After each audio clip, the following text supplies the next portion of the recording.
हमको कोई वो कर सर आप पढ़ा रहे हैं, लड़कों को कहिए रोजगार देने वाला बने, और हम कब कहें कि जीवन भर आप लोग यही कीजिएगा।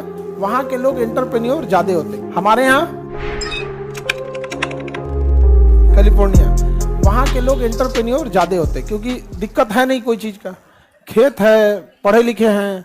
हमारे यहाँ मैट्रिक के बाद आदमी सोचता है कि कैसे दो पैसा कमाए, घर बनवाना है, बाप का कर्जा भरना है, बहन का ब्याह करना है। समझ में आ गया कि नहीं आ गया? आप देखिए कोई इंसान घर बनाएगा इंडिया में पक्का कर्जा में चल जाता है, या कोई अगर बेटी की बहन की शादी किया तो कर्जा में चल जाता है। तो वो आदमी जो एक बहन की शादी में कर्जा में चल जा रहा है, उसको ये समाज वाले आके कह रहे हैं कि तुम व्यापारी बनो, तुम एंटरप्रेन्योर बनो। अरे यार वो एक शादी में कर्जा में चल गया है, फैक्ट्री कौन सी लगाएगा वो? उसको नसीहत आके देता है, एंटरप्रेन्योर बनो।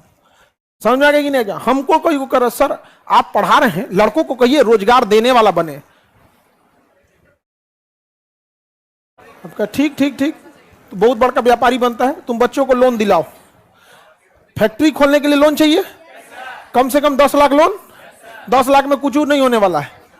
10 लाख में कौन सी होगा? पटना में उतना मकान मालिक सिक्योरिटी मनी ले लेगा। कोई गोदाम डालिएगा ना, गोदाम, उसका सिक्योरिटी मनी ले लेगा 10 लाख। कम से कम 20 लाख चाहिए। तुम बैंक से लोन दिला दो 20-20, और उसकी भरपाई ये करेगा कम से कम 5 साल बाद। हम सबको अभी भेजते हैं कि तुम लोग बिजनेस करो। आई हम इसलिए नौकरी के लिए बोलते हैं कि एकदम कम इन्वेस्टमेंट, महीने का 5-7 हजार रुपया लगता है। आप लोग का महीने का खर्च कितना है? 5-7 हजार। 5-7 हजार में आपका भविष्य सुधर जा सकता है। और हम कब कहें कि जीवन भर आप लोग यही कीजिएगा? आप सेटल्ड हो जाइए, जॉब कर लीजिए, एक बड़ा सा बिजनेस डाल दीजिएगा, मम्मी पापा को लगा दीजिएगा बुढ़ापा में, उसको देखते रहें, सेटल करके आप अपने देखते रहिएगा। हम मना किए क्या आप लोग को? लेकिन दिक्कत यह आता है ना कि ऊपरी ज्ञान देने लगते लोग, समाज का पता ही नहीं है। यहाँ पर हमको हमसे आप देखे होंगे, हमने कभी आप लोग को ये नहीं कहा होगा कि सेकंड ऑप्शन ध्यान दीजिए, क्योंकि आप लोग जिस एज में हैं, अगर हम आपसे ये कहें कि देखो अगर तुम यूपीएससी की तैयारी कर रहे हो या बीपीएससी की तैयारी कर रहे हो, एक बैकअप ऑप्शन रखो, तो आप लोग का उत्साह इतना प्रबल है कि आप हमें अपना विरोधी समझ जाएंगे। आपको लगने लगे कि इनको हम पे भरोसा नहीं है, हम निकाल लेंगे यूपीएससी, बीपीएससी कौन चाहिए, धड़ से निकाल। प्लान बी उसके लिए चाहिए होता है जिसको कोई मतलब नहीं है, कमजोर है। आपका उत्साह गिरा देता है आप लोग को। नहीं समझ में आया? इसलिए हमको पता है कि तुम लोग में जुनून बहुत है, इसलिए हम कहते हैं इसी जुनून के भरोसे तुम लोग क्या करो, पढ़ लो। शिक्षा कभी खराब नहीं जाएगी, कभी भी फालतू नहीं जाएगी शिक्षा।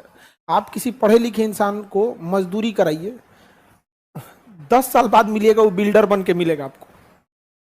वो आज मजदूरी। और अशिक्षा क्या चीज है कि एक लेबर जो होता है वो 10 साल से ईंटा उठा के मिस्त्री को दे रहा है, 10 साल बाद वो पूछता है मिस्त्री से कै बैग क्या मसाला बना दे। अरे यार आप पढ़े लिखे रहते, आपको 6 महीना मजदूरी किया जाएगा, मिस्त्री को बोलने से पहले अच्छा ई दीवार का है, इतना मसाला में हो जाना चाहिए, धड़ाधड़ बना के रख देंगे कि नहीं? आप लेबर पे जाएंगे, लेबर रहेंगे नहीं, फटाक से क्या बनेंगे? मिस्त्री। मिस्त्री बनने के बाद दिमाग लगाएंगे। किसी आदमी से कहिएगा कि अरे भैया काहे हमको कहा, एक काम करो ठेका पे दे दो, हमसे दिहाड़ी पे काम कराओगे तो इतना पड़ेगा, ठेका पे करा दोगे तो इतना पड़ेगा। धीरे धीरे ठेकेदारी का रेंज बढ़ाते रहिएगा, ठेकेदार बन जाएंगे, ठेकेदार के बाद बिल्डर बन जाएंगे, बिल्डर के बाद बड़ा बड़ा बिल्डिंग खड़ा कर देंगे। शिक्षा बहुत बेहतरीन है। उसके बाद सुप्रीम कोर्ट आदेश देगा बिल्डिंग गिराया जाए।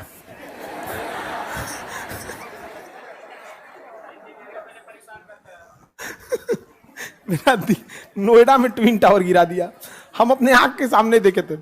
हमारा ऑफिस से थोड़ी दूर पे है ट्विन टावर, और वो गिराया हम अपने आंख के सामने देखे, बहुत भयानक गिरा, लगा भूकंप आ जाएगा। आप लोग तो टीवी पे देखे होंगे, सामने से देखे।